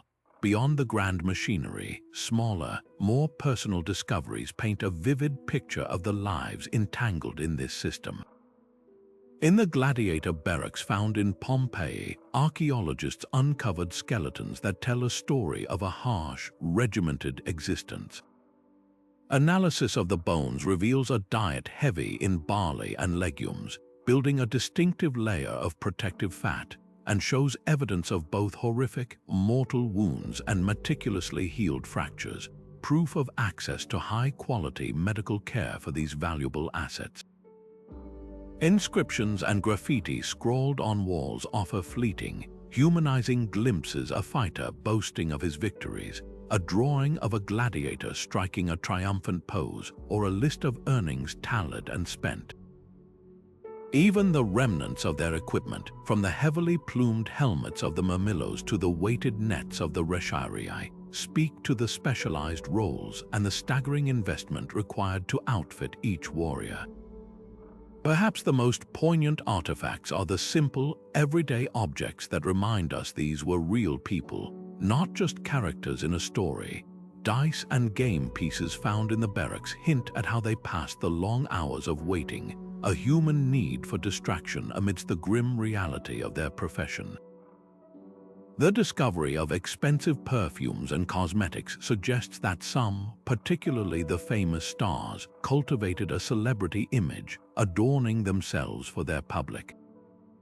And then there are the curse tablets, small sheets of lead inscribed with spells intended to hobble an opponent or ensure a victory, offering a heartbreaking window into the fear and superstition that must have gripped every man before he stepped into the light and the roar of the crowd.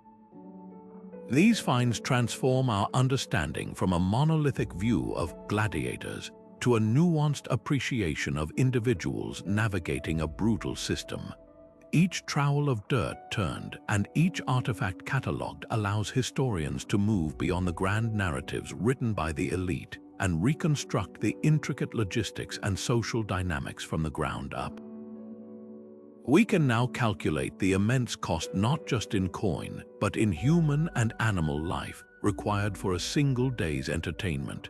We can trace the supply chains that stretched across the empire, from the iron mines of Noricum that supplied the swords to the animal trappers in North Africa. This concrete evidence elevates our understanding from abstract historical concept to tangible reality, proving that the political theater of the arena was one of the most complex and sophisticated mass entertainment productions the world had ever seen, a brutal marvel of logistics, engineering, and social control whose legacy is literally written in stone and bone. Confronting the reality of the gladiatorial games means grappling with a deeply uncomfortable paradox within human nature, our simultaneous revulsion and attraction to violence, and our willingness to be spectators to suffering when it is framed as entertainment. This is not a distant, ancient curiosity. It is a mirror held up to our own society, forcing us to ask why narratives of conflict and conquest remain so perennially captivating, and who benefits from our captivated attention. The Roman state mastered the art of packaging brutality as a civic duty, wrapping it in the flags of religion, tradition, and patriotism to make it palatable. They understood that the raw, visceral thrill of combat could be channeled, that the crowd's energy could be harvested and redirected to serve the interests of power. This transformation of human agony into a public commodity is perhaps the most enduring and disturbing legacy of the arena, a stark reminder of how easily empathy can be suspended when the show is compelling enough. This historical precedent challenges us to conduct a clear-eyed audit of our own modern spectacles. While we rightly recoil at the literal bloodsport of the Colosseum, we must ask ourselves if the underlying mechanics of distraction and emotional manipulation have truly disappeared, or if they have simply evolved into new, more sophisticated forms. The violence we consume today is often symbolic: a political character assassination on a 24-hour news network, the orchestrated takedown of an opponent in a debate, or the relentless barrage of social media outrage that reduces complex issues to a simple drama of heroes and villains. The goal remains strikingly similar: to trigger our base emotions, to simplify the world into a compelling narrative, and to secure our loyalty not through reasoned debate but through emotional allegiance. The tools have changed, but the objective of capturing and directing public sentiment endures. The most potent ethical warning from the ancient world is the danger of commodification, the process of taking something profoundly human, like suffering, struggle, or even death, and turning it into a product to be consumed. In Rome, gladiators were investments, their lives assigned a market value and their deaths tallied on a balance sheet. Today, our attention is the commodity. Every click, every minute of watch time, every shared post is a unit of currency in a new economy of engagement. This creates a powerful incentive for modern editors, media conglomerates, political parties, online platforms, to produce content that is addictive and emotionally charged, often at the expense of nuance, truth, or human dignity. The suffering of individuals can become just another data point in a strategy to capture market share or voter loyalty, a digital form of damnatio ad bestias where reputations are torn apart for ratings and clicks. Ultimately, the games serve as a permanent cautionary tale about the abdication of civic responsibility for the sake of entertainment. The poet Juvenal lamented that the Roman people, who once held real political power, had surrendered it for bread and circuses, choosing full stomachs and thrilling distractions over the hard work of self-governance. This trade-off is the core of the ethical dilemma.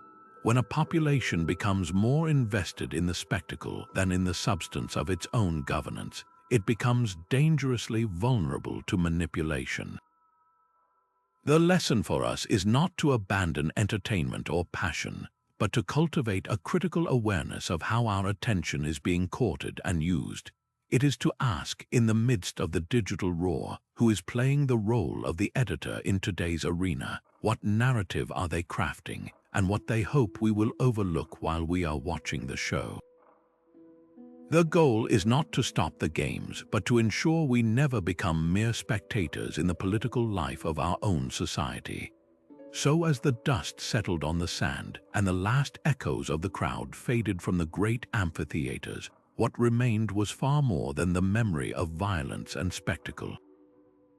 The Gladiatorial Games were a profound and masterful engine of political theater, a complex machine where every component, from the emperor's slightest gesture to the very architecture that surrounded the crowd, was meticulously designed to shape beliefs, enforce hierarchies, and maintain control. This was not mere entertainment. It was a continuous, visceral conversation between the ruler and the ruled, a dialogue written in blood and sand that reinforced the social order by making it feel thrilling, inevitable, and even sacred. The editor in his box, the gladiator in the arena, and the citizen in the stands were all actors in a grand performance, each playing a role that sustained the power of the Roman state. This ancient blueprint for manipulating public sentiment has not been lost to history. Its core principles have simply been translated into a new language for a modern world. The colossal mega-events of today, the carefully choreographed political rallies that feel like rock concerts, the global sporting championships draped in nationalistic symbolism, the blockbuster media spectacles that command our collective attention, all serve a similar function. They generate powerful, shared emotions, forge a sense of common identity, and direct our focus toward a curated narrative. The digital arena of social media, with its algorithms that amplify outrage and reward engagement, is our new hypogeum. The hidden engine room where realities are manufactured and then dramatically unveiled on the screens before us. The bread and circuses have evolved into economic policies and endless streams of content, but the goal remains strikingly familiar: to captivate, to distract, and to persuade.